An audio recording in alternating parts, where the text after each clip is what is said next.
Hello, dear viewers of the Beyond the Statue channel. The story I'm about to tell you today may be proof that humanity's oldest fear is real.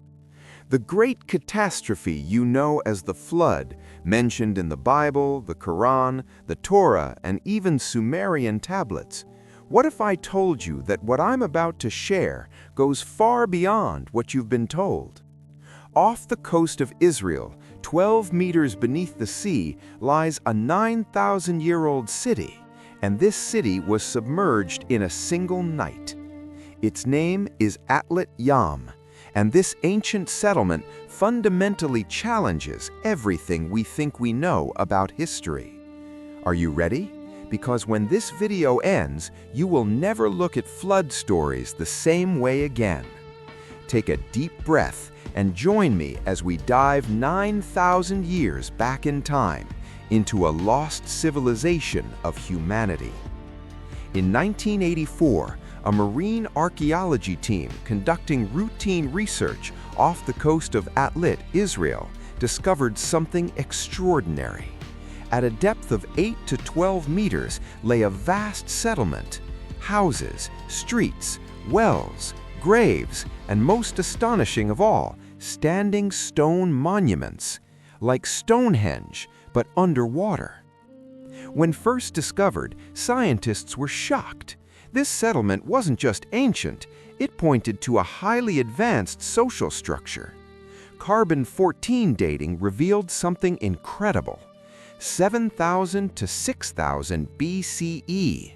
That means this city was alive and inhabited 9,000 years ago. And now it lay silent on the seafloor, waiting to be rediscovered. So what happened to these people? Why did their city sink beneath the sea? And most importantly, how does this relate to the flood myths told across the world? Let's examine the scientific evidence, because Atlit Yam is not a legend, it is a tangible, observable reality. Archaeologists uncovered dozens of stone-built houses with fireplaces, storage areas, beads, and jewelry. These people were not hunter-gatherers, they lived a settled life. Grain storage areas were found, remains of wheat and barley, proof of agriculture. Fish bones and animal remains show a diet sourced from both sea and land. This was an organized society. But the most remarkable discovery was the wells. Yes, freshwater wells. Stone-lined, expertly engineered structures that required advanced technological knowledge for their time. And the most mysterious structure of all, an underwater stone circle. 7 massive megaliths arranged in a circle with a freshwater spring at the center. Was it a ritual site? An astronomical observatory? A temple? We don't know. But one thing is certain, these people were far more advanced than modern history books suggest. Now we reach the most critical question. How did this city end up underwater? Scientists propose 2 main theories. The first is gradual sea level rise. After the last ice age ended around 12,000 years ago, melting glaciers caused sea levels to rise. But there's a problem.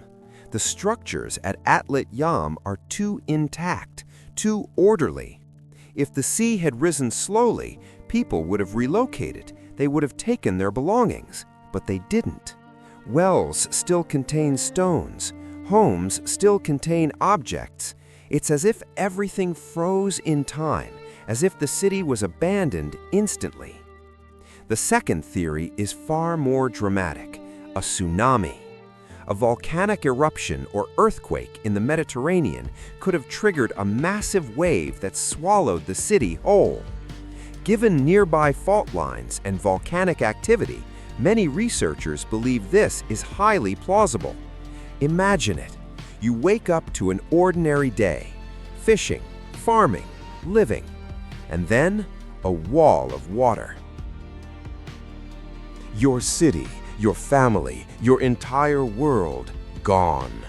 And 9,000 years later, divers find what remains of you. But is this story unique to Atlit Yam? No. Across the globe, in cultures that had no contact with each other, the same story appears: the Great Flood. In the Epic of Gilgamesh, Utnapishtim builds a vessel and survives the deluge. In the Torah, Noah does the same. In the Qur'an, the story repeats. In ancient Greece, Deucalion. In Hindu mythology, Manu. Among the Maya, the Aztecs, Native American tribes, Australian Aboriginal cultures, and East Asian traditions, the same core narrative emerges. A massive flood, a devastated world, a few survivors, civilization begins again. This cannot be coincidence. Either these stories originate from a shared ancestral memory, or something like this truly happened. And could Atlit Yam be physical evidence of that event? To answer this, we must think across disciplines. Archaeology tells us Atlit Yam is not alone. There are other submerged cities: Dwarka in India, Yonaguni in Japan, mysterious structures off Cuba, and dozens in the Mediterranean. Geology tells us sea levels rose by about 120 meters between 10,000 and 6,000 BCE, but gradually. So why did Atlit Yam sink suddenly? Geologists propose another mechanism: meltwater pulses, sudden, rapid releases of glacial meltwater that can raise sea levels by meters in a short time. Such an event is known to have occurred around 8,000 to 7,000 BCE, precisely when Atlit Yam disappeared. Exciting and profound narrative. Mythology and religious studies suggest flood stories may be collective trauma memories, real events passed down orally until they became sacred narratives. Climate science confirms that the end of the Ice Age brought dramatic environmental changes: storms, rainfall shifts, rising seas, especially devastating for coastal communities. Now let's go one step further. What if Atlit Yam is only the beginning? What if larger, more advanced civilizations were also lost beneath the sea? Some researchers argue that the Atlantis myth is rooted in such a reality. Plato describes Atlantis in striking detail: advanced technology, powerful fleets, and destruction in a single day and night by earthquakes and floods. The parallels are undeniable. And if a city like Atlit Yam could remain hidden until 1984, what else are we missing? 95% of the oceans remain unexplored. How many lost cities lie below? Skeletal analyses from Atlit Yam offered traces of tuberculosis, offering insight into ancient disease and hygiene. Genetic studies suggest these people were ancestors of modern Mediterranean populations, meaning the people living there today may descend from Atlit Yam's lost inhabitants. This is not just archaeology, it's memory. And perhaps that's why flood stories are so universal. Popular culture loves lost civilizations, Atlantis, underwater cities, forgotten worlds.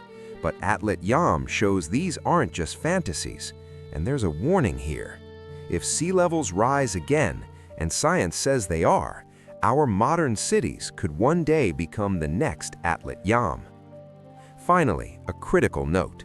The internet is full of misinformation. Some link Atlit Yam to aliens or supernatural forces. None are needed. This is a human story. Real people, real technology, real disaster. Be critical. Examine evidence. Question narratives, including official ones.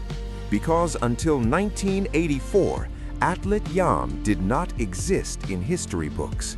So what else don't we know?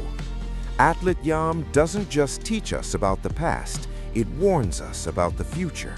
No matter how advanced we become, nature is always stronger. But it also shows resilience. Survivors rebuilt, humanity continued, and here we are. So I leave you with questions. Are flood myths based on real events? How many cities remain hidden beneath the sea? Will our civilization face the same fate? And most importantly, are we learning from the past? History repeats itself, but only for those who refuse to learn. Do your own research, read academic studies, watch documentaries, and share your thoughts in the comments, because this isn't just information, it's a journey, a search for truth buried in the depths of history. Remember, history is not just the past, it is a mirror for our future. Atlit Yam whispers from beneath the sea, we were here, we lived, we built, and nature took us. But our story continues because you remember us. Thank you for watching, and never forget, sometimes the truth is more astonishing than the myth. See you in the next video. Keep searching for the truth.